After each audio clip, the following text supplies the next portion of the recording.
हम दिखाएंगे दिन भर क्या कुछ चला। मेरे साथ फॉर्मर हमारे विदेश मामलों के जानकार, राजनयिक, डिप्लोमैट दीपक वोरा साहब मुझे स्क्रीन पर दिखाई दे रहे हैं और मुझे ब्रिगेडियर विशंबर दयाल साहब दिखाई दे रहे हैं। बहुत बहुत स्वागत है आप दोनों का हमसे बात करने के लिए। वोरा साहब, बड़ा राजनयिक कदम, 5 बड़े कदमों की घोषणा अभी अभी फॉरेन सेक्रेटरी विक्रम मिस्री साहब ने की। इसके जरिए पाकिस्तान को अलग थलग करने में कितनी सफलता भारत को मिलेगी?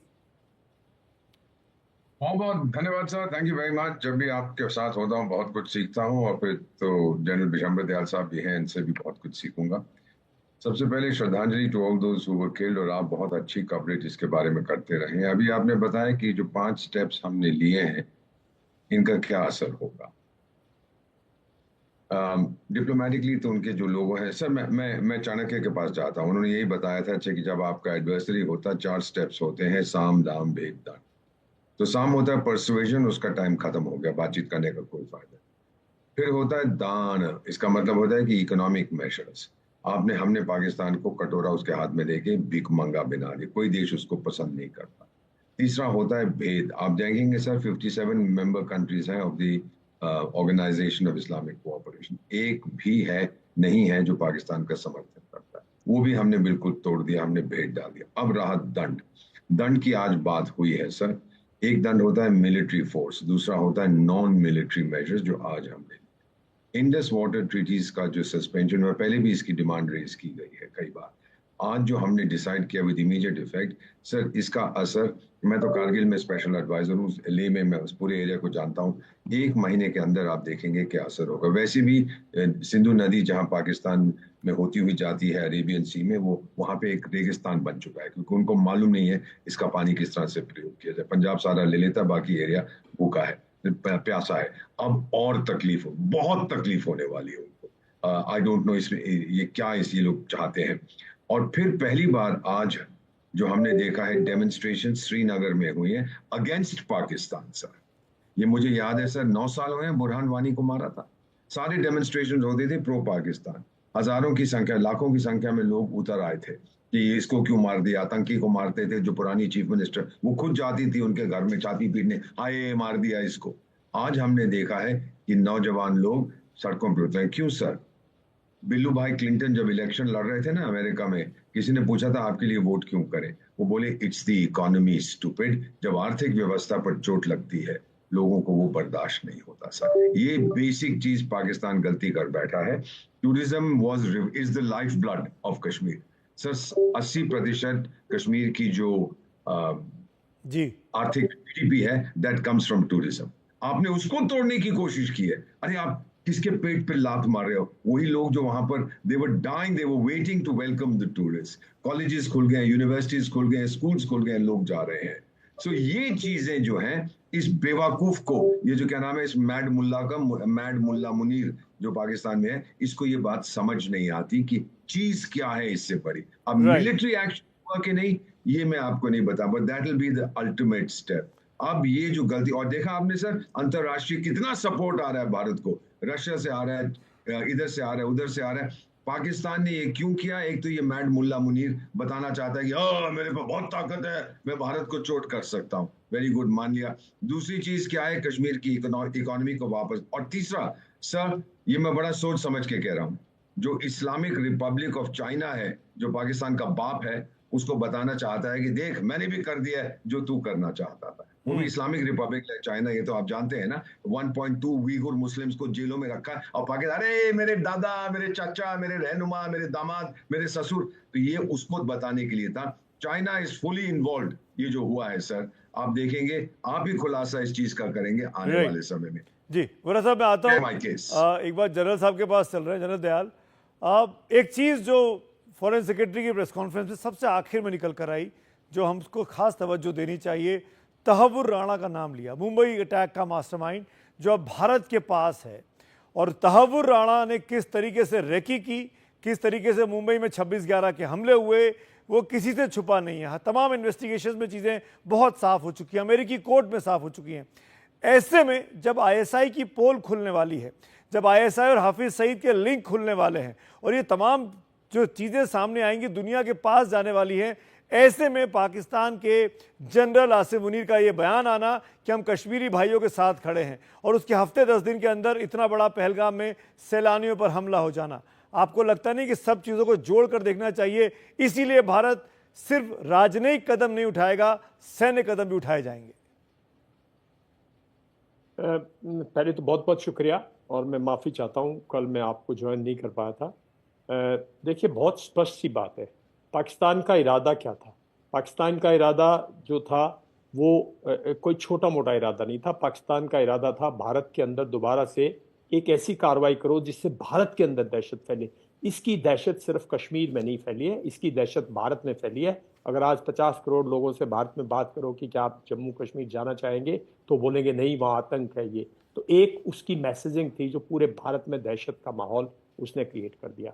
दूसरा, वो कंप्लीटली उसने एक अंडरमाइन कर दिया कि देखो मैं जो चाहता हूं वो कर सकता हूं और मैंने कर दिखाया।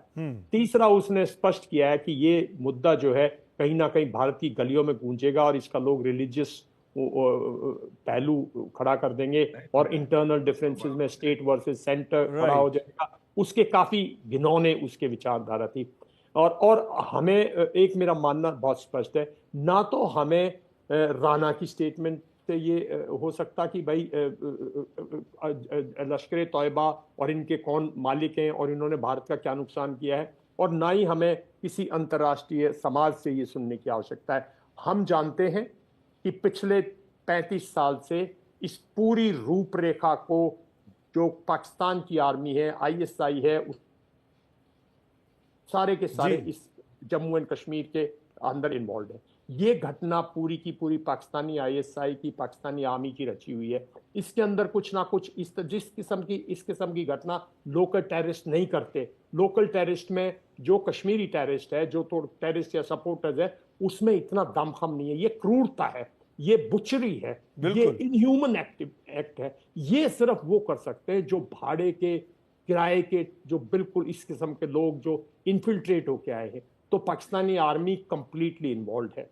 अब ये जो स्टेप्स दिए हैं, देखिए इनका अपना एक महत्व है। डिप्लोमेटिकली कुछ टाइम तो चाहिएगा ना हमें। अगर हम मिलिट्री कार्रवाई करना चाहेंगे तो उसके लिए कुछ हमारी कंटिजेंसीज हैं, उन कंटिजेंसीज के कुछ टाइमिंग्स हैं, बाउंड्स हैं, कुछ उसकी प्रिपरेशन है थोड़ी बहुत, तो वो सब इस टाइम पे और जनरल साहब तुरंत रिटेलिएट भी नहीं करना चाहिए, क्योंकि इस वक्त दुश्मन भी तैयार बैठा होगा, उसको पता होगा कि हम गुस्से में हम रिएक्ट करेंगे, तो उसको ये सोचने का मौका नहीं मिलना चाहिए। नहीं, ऐसा नहीं है। इतना दमखम नहीं है पाकिस्तानी आर्मी में। आप LC पे तो रात को स्टार्ट कर दीजिए ना, दम बरसाइए गोले, उसको करने दो ना, और आप मोबिलाइज कीजिए। आपके अंदर ज्यादा सैन्य शक्ति है ना, आपकी मिलिट्री पावर है। पर कोशिश तो ये होनी चाहिए अपनी कैजुअलिटीज ना हो और उसकी मैक्सिमम हो। देखिए बात सुनो, कैजुअलिटीज तो कब तक रुक, ये हमारी 28 कैजुअलिटीज कम है, 12 लोग और इनमें घायल हैं बुरी तरह से। पहले क्या कम कैजुअलिटीज हुई है? क्या आप इन कैजुअलिटीज के डर से एक ऐसी कंट्री जिसको पनिशमेंट, जिसका टाइम आ गया मिलिट्री पावर से पनिश करने का, आपकी देखिए डिप्लोमेटिकली आपके कोई रिलेशन नहीं है, आप एम्बेसीज को बंद भी कर दो, ये मिलिट्री अटैचीज वगैरह को रिवर्ट कर दो, ये एक मैसेजिंग है, स्ट्रॉन्ग मैसेजिंग है, वेरी गुड। देखिए जो बॉर्डर क्लोज स्ट्रॉन्ग मैसेजिंग है, उनकी पॉपुलेशन का जाना इंडिकेट करता है कि भारत की और भी मंशा है जो अनफोल्ड होंगी, तभी वो अपने पाकिस्तानी को भेज रहे हैं। अगर कोई इंडियन भी धोखे से है तो वो भी आ जाए, इसका मतलब प्रिपरेशन है ना। बिल्कुल जनरल साहब, आप जो बोल रहे हैं ना, मैं पाकिस्तान के डिफेंस मिनिस्टर का भी बयान आया, वो दर्शकों को सुना देते, फिर इस चर्चा को आगे बढ़ाता हूं। क्या कह रहे हैं पाकिस्तान के रक्षा मंत्री, आइए सुन लेते हैं। ऐसी सिचुएशन अराइज होती है तो डेफिनेटली अनफॉर्चुनेट होगा, लेकिन हम बिल्कुल उसका जवाब देने की और भरपूर जवाब देने की पोजीशन में हैं।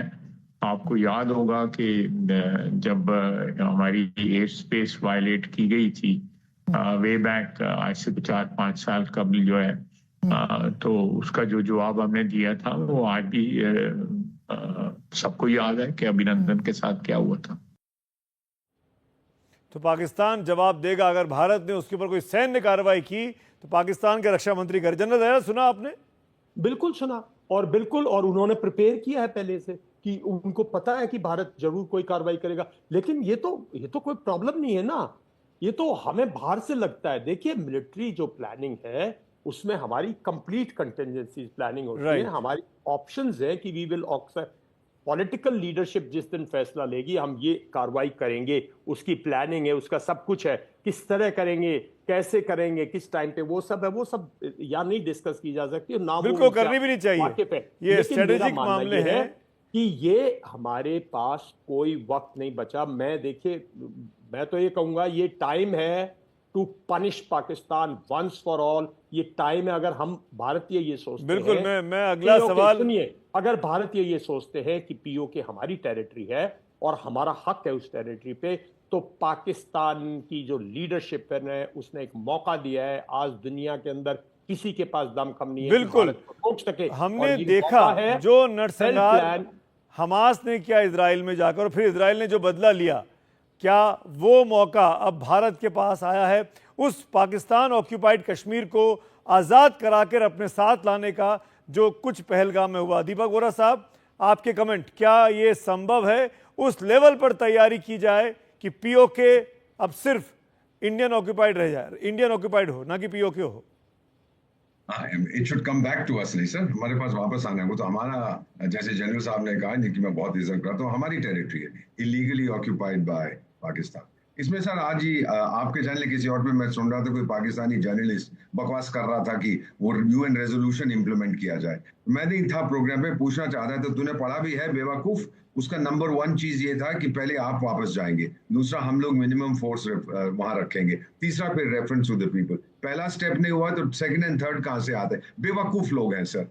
इसेंशियली अब हमको मौका मिला है।